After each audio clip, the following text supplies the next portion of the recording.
দেশি খাসি মাংস রান্না করছে। ঠিক আছে, টাটা। হ্যাঁ, যত সব জিনিস নিয়ে আসে ঠাকুর ঘরে আগে রেখে তারপরে আমাদের খাওয়া।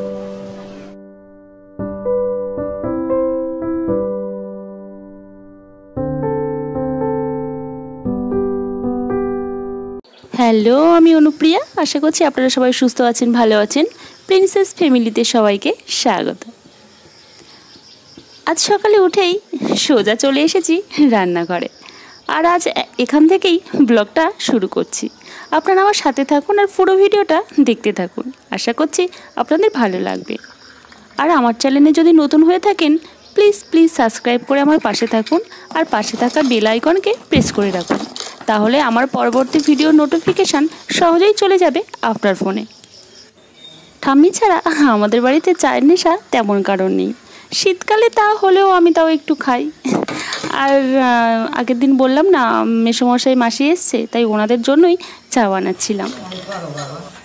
তোমারটা শুধু মিষ্টি দিয়েছি, আর মেসোমশাই আর মাসি একদম চিনি ছাড়া লিকার।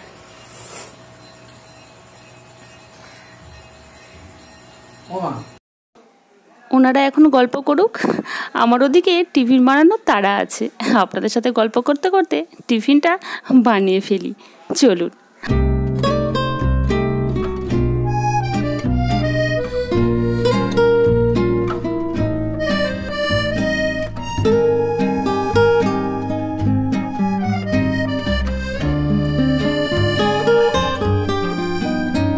লুচি আর মটর ডাল।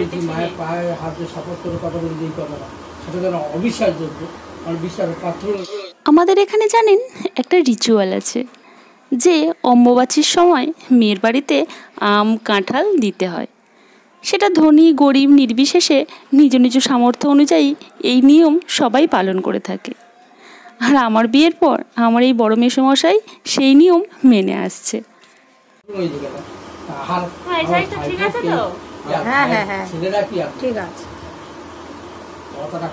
আমার বাবার অবর্তমানে আমার বাবার অভাব পূরণ করে যারা, তাদের কথা আজ না বললেই নয়।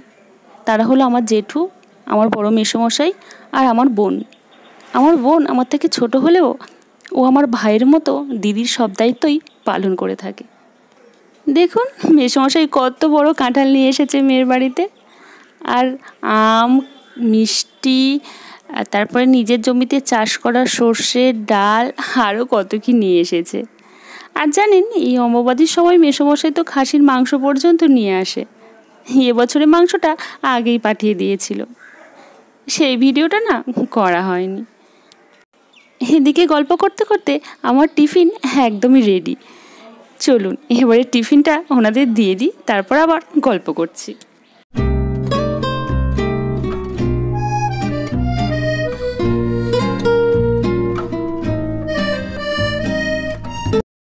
নিজের খাওয়ার সময় হলো, এখন খাচ্ছি লুচি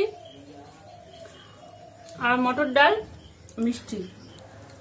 যখন দেখি আমার বাড়ির আশেপাশে সবার বাপের বাড়ি থেকে বিভিন্ন জিনিস আসছে, তখন আমি কেন, প্রতিটা মেয়েরই তখন মনে হয় যে আমার বাপের বাড়ি থেকে যদি কিছু জিনিস আসতো। বলুন মনে হয় কি না? খুব অল্প কিছু জিনিস হলেও সেই জিনিসটার জন্য যে আমরা মেয়েরা কতটা খুশি হই তা হয়তো বলে বোঝানো যায় না। তবে অনেক শ্বশুরবাড়ির লোকজন আছে, তাদের বৌমার ওপর প্রেসার সৃষ্টি করে বাপের বাড়ি থেকে বিভিন্ন জিনিস আনার জন্য। দেখি তো চারিদিকে শুনিও। তবে সেক্ষেত্রে আমি মনে করি আমি অনেক ভাগ্যবতী যে আমি এমন শ্বশুরবাড়ি পেয়েছি। এখানে বাবা মা ঠাম্মি আমাকে বুঝতেই দেয় না যে আমি বাড়ির বৌমা। আমি এখানে মেয়ে হয়েই থাকি, আমার যা ইচ্ছে যেটাই ইচ্ছে সেটাই করি, যেখানে ইচ্ছে সেখানেই যাই। আমার কোনো বাধা নেই, যে শ্বশুরবাড়ি থাকলে যে বাধাটা সেটা নেই। আমাদের বাবা আমার শ্বশুরমশাই, এমনকি মা ঠাম্মি, এই বাপের বাড়ি থেকে কিছু জিনিস পাঠালে না একটু রাগই করে। ওনারা বলেন মেয়ের বাড়ি তোমরা এসো, থাকো, মজা করো। বাবা এছাড়া বলে যে এইসব নিয়ম আবার কি, যে আম কাঁঠাল পাঠাতে হবে, এটা পাঠাতে হবে, সেটা পাঠাতে হবে, এসব কিছুই না। আসল কথা ছেলের বাড়ির সবাই সামাজিকতার নাম করে মেয়ের বাবার থেকে এই সব নেওয়ার জন্যই এই নিয়মটা করে থাকে। চিংড়িগুলো কাটলে তাহলে লাউ চিংড়ি হবে, তাই তো? হ্যাঁ হ্যাঁ। মাংসটা মনে হচ্ছে খুব ভালো। একটু বড় হয়ে গেছে, কাটুন এগুলো। ওগুলো আমরা কী করে কাটবো? দেখেই মনে হচ্ছে মাংসটা খুব ভালো। সত্যি মাংসটা ভালো একদম।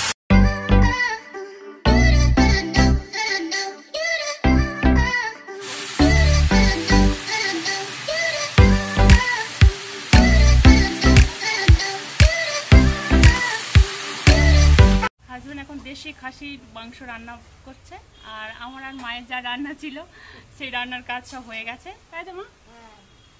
তুমি হাতে করে কি মিষ্টি খাচ্ছ? চলো খাওয়া হয়ে গেছে, চলো। হ্যাঁ অবশ্যই, তোমার বন্ধু এমএলএ, আচ্ছা তুমি দেখা করতে যাবে না? অবশ্যই যাওয়া তো উচিত। আমাদের এখানকার এমএলএ বাবার বন্ধু, রায়দিঘি বাজারে মিটিং আছে, আসবে, তাই বাবাকে যেতে বলেছে। বাবা তো বেরিয়ে গেল। এদিকে ঠাম্মি আর মেসোমশাই তো গল্প করছে। এখন স্নান করে একদম রেডি হয়ে গেছি, এবার খাওয়া দাওয়ার পালা। আর এত গরম পড়েছে, মাসিমা আর মেসোমশাই দুজনেই বলেছে যে বেশি কিছু রান্না করিস না, আর তেমন কিছু রান্না করিনি। তবে আপনারা দেখতে থাকুন আজকে কি রান্না করেছি। আমাদের যেহেতু 12টার মধ্যেই খাওয়া হয়ে যায়, তাই মা ঠাম্মিকে আগে থেকেই ভাত খাইয়ে দিয়েছে। এবার বাবা, মেসোমশাই আর মাসিকে দিয়ে দিয়েছে।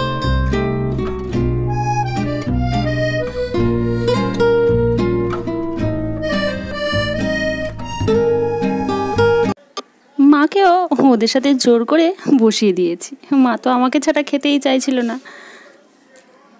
আজ দুপুরের মেনুতে ছিল চিংড়ি দিয়ে কুমড়োর তরকারি, ডাল, পাঁপড় ভাজা, মাছের ঝাল, চিংড়ির ঝাল, খাসির মাংস, দই, মিষ্টি, আম। আর কাঁঠাল তো কাটতেই দিল না, ওই মেসোমশাইয়ের কাঁঠাল খেলে নাকি শরীর খারাপ করে, সেই জন্য। বাবা মাংস কেমন হয়েছে? আমার খুব ভালো লেগেছে। খাইনি এখনো। মেসোমশাই বললো মাংস এখনো খাইনি। কি গো, তুমি অনেক কিছু নিয়েছো, মাছ টাছ নিলে না? কি মাছ আমি খেতে পারবো না, আমি আর মাছ নেবো না, মাছ ওখানে আছে। রান্না কেমন হয়েছে? কিন্তু খাওয়া হয়ে গেছে। ভালো আছে, হয়েছে। মাংসটা আমি করেছি, ভালো তো হবেই। আর ওইগুলো মাছের ঝাল, চচ্চড়ি, ডাল, চিংড়ির ঝাল, এগুলো কেমন হয়েছে? ভালো হয়েছে। এগুলো সব আমার, সবাই খাওয়া হয়ে গেছে, এবার আমি বসেছি খেতে। মাংসটা তো খুব সুন্দর সিদ্ধ হয়েছে, আর খেতেও খুব ভালো হয়েছে। দারুণ দারুণ। স্বামী, তোমার হাতে জাদু আছে, দারুণ হয়েছে মাংসটা।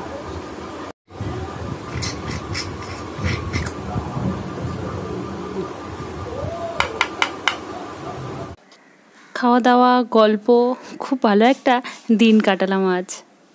এবার মন খারাপ লাগছে, মাসিরা চলে যাচ্ছে। মাসিদের গাড়ি আসবে, সেই জন্যই অপেক্ষা করছে।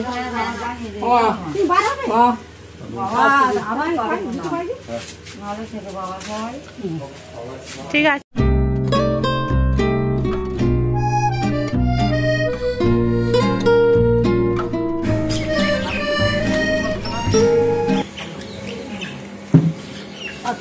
ঠিক আছে, টাটা। হ্যাঁ, এখন আমরা বাড়ি ফিরে কাঁঠালটা নিয়েই বসে গেছি। হ্যাঁ, যত সব জিনিস নিয়ে আসে ঠাকুর ঘরে আগে রেখে তারপর আমাদের খাওয়া হয় প্রথম জিনিসটা। আমাদের বাড়িতে যত মিষ্টি, ফল যাই আসুক না কেন, আগে আমাদের ঠাকুরের জন্য তুলে রাখা হয়, তারপর আমরা পাই। তাই মা যথারীতি ঠাকুরের জন্য আগে তুলে রেখেছে, তারপর হাজব্যান্ড কাঁঠালটা কাটছিল, আর আমরা এদিকে কাঁঠাল কাটছিলাম। আর ঠাম্মি তো এমন কথা বলছিল, মা তো হেসে পুরো গড়াগড়ি খাচ্ছিল। যাই হোক, ভিডিওটা কেমন লাগলো আপনারা অবশ্যই কমেন্টে জানাবেন। ভালো লাগলে একটা লাইক করবেন, বন্ধুদের কাছে শেয়ার করবেন। আজ তাহলে ভিডিওটা এখানেই শেষ করছি। আপনারা সবাই সুস্থ থাকবেন, ভালো থাকবেন। দেখা হবে পরবর্তী একটি ব্লগে।